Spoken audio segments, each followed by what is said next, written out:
I consider myself exceptionally privileged to be in this industry. It is the only industry, in my opinion, that can transform humankind, our ways we live, the longest we can live, and the high quality of life that we can achieve. There's no other industry that can claim all of this, period. And as such, and I'm, in a funky kind of way, I am happy that we had COVID, that we had the pandemic, because the industry had a very bad reputation because of pricing, because of the commercial aspect that drug companies have imposed on people.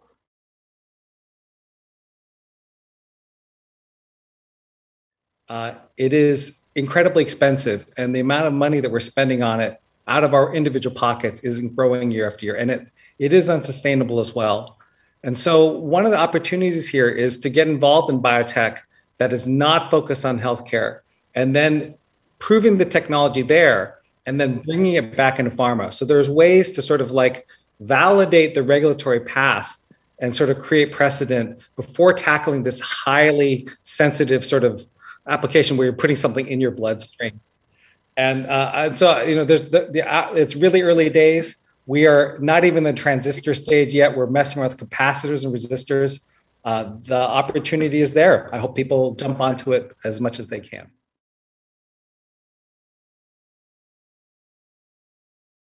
No, I'm also deeply inspired by this convergence of technology and medicine, and I think there is a great deal of opportunity and scope for being able to have impact on people's health and lives, and clearly we all resonate when it comes to trying to empower good health for as long as possible and slow down aging, and just ensure that we can provide a better quality of years of life to all constituents in a fair and just way and ethical way, because there are vast problems of societal inequity.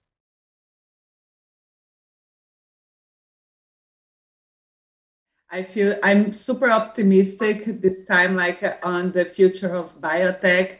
And I feel very privileged we are in a very special moment that we kind of have like technology and resources to enable us to really make discoveries. So for instance, like the DNA was sequenced, completely sequenced last century. And like it took first like years to sequence the whole DNA of a human, and it cost a lot. Now, like with $100 and a couple of hours, we are able like to read a DNA of anyone. So we have tools that can be used to health science, but also, as Ron was saying, we have tools that can be used to learn more about like technologies to the environment, to make this planet a better place.